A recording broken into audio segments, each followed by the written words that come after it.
ओडिशा सरकार को निर्देश अनुसार गंजाम जिला सोरडा ब्लॉक अंतर्गत 7 पंचायत तथा अकलपुर रायबंध अमृतुलु बोरसिंगी बोरोदा सराबाड़ी पंचायत रे नायब सरपंच निर्वाचन होता बेले बड़गछारे कोरम अभाव निर्वाचन हो नथिला और 5टी पंचायत रे बीजेडी और बीजेपी समर्थित अप्रतिद्वंदी भाव निर्वाचित होता बेले बोरसिंगी पंचायत रे प्रतिद्वंदिता होता और ए भारतीय जनता दल समर्थित प्रार्थी श्री कांग्रेस गौड़ जीति सराबाड़ी बीजेडी सुजानी कुमार स्वाई एकलपुर बीजेडी तरफ जयराम बेहरा रायबंध बीजेपी तरफ दिलीप प्रधान बोरोदारू बीजेडी तरफ श्रीमती पार्वती गौड़ अमृतुलू बीजेपी तरफ कमेश्वर गौड़ बोरसिंगी बीजेपी तरफ कांग्रेस गौड़ विजय लाभ करथिबा बड़गछ पंचायत रे कोरम अभाव स्थगित करागला।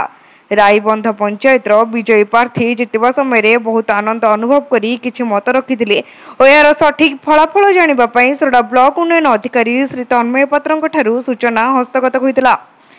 रायबंध पंचायत बीजेपी सभापति श्री दिलीप प्रधान आज मान्यवर विधायक श्री नीलमणि विषय नेतृत्व में आज सफल होइछु। आमे ए विजय होउची मान्यवर विधायक ए विजय होउची बीजेपी दलर ए विजय होउची रायबंध पंचायत समस्त भोटर भाई मानकर आ सबुठ बड़ परिश्रम है आमर कर्मी मानकर अक्लांत परिश्रम जो आज ए सफल होइछु। आज बीजेपी गोटे विजय धारा आम सामिल होइछु।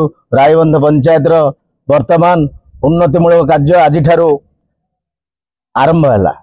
आमर सोरडा ब्लॉक रायबंध पंचायत रे आमर श्री नीलमणि मिशेई नेतृत्व में आज रायबंध पंचायत रे आज नया सरपंच प्रार्थी भाव विजय होइछि। आमर रायबंध पंचायत सहकर्मी अकालंत परिश्रम जो आज नया सरपंच एठी विजयी होइछि।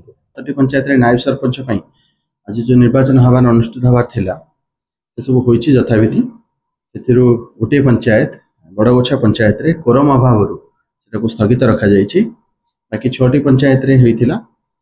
5टी पंचायत जेमती अमृतुलु एकलपुर सराबाड़ी रायबंध एवं बोरोदा 5टा पंचायत रे जने लेखा कैंडिडेट केवल नामांकन पत्र दाखल करथिबातु सेमाने निर्द्वंद्व निर्वाचित होइछन्ति। एवं बोरसिंग पंचायत रे 2 जण प्रार्थी नामांकन दाखल करथिले एवं वोटिंग प्रोसेस सरिबा परे श्री कांग्रेस गौड़ सेठरे विजय लाभ करछन्ति।